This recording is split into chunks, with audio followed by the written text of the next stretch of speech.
So my point being that as I was thinking about this, preparing for this podcast, it became clear to me, and there's also science, of course, to back this up, that it is one of the most important qualities that we both can and need to develop.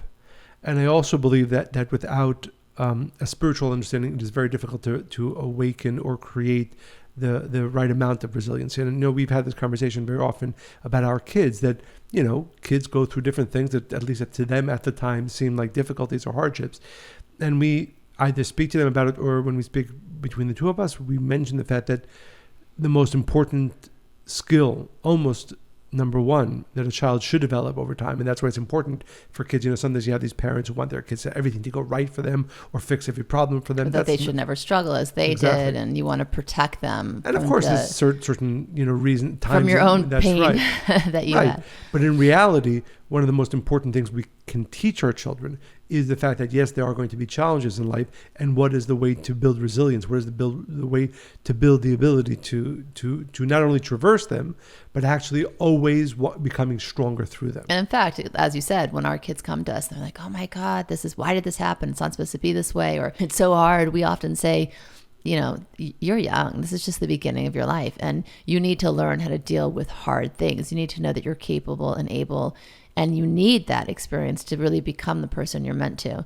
So we actually, I think we don't welcome it, but we certainly see it as an opportunity to teach them this very important lesson. Well, and the point is that every single person has challenges and daily, and hopefully for most of us, they're not huge every single day, but how one deals with challenges, and more importantly, how one builds resilience is maybe, again, as I said, one of the most important skills for a person to develop. One other point is that this is very easy to test how resilient you are if you're mindful. I think, again, unfortunately, a lot of people go through life not even thinking about whether they are resilient, whether, more importantly, their resilience is growing. And I always use this as a test when I speak to people about the importance of developing and changing and growing. If you take the same situation experienced last year and today, the time that it took you to recover, did that become shorter? And that's something we should be asking ourselves all the time. This happened to me last year. This happened to me this year, today even. Do I find it easier to recover from that situation? Again, they could be small situations or greater situations.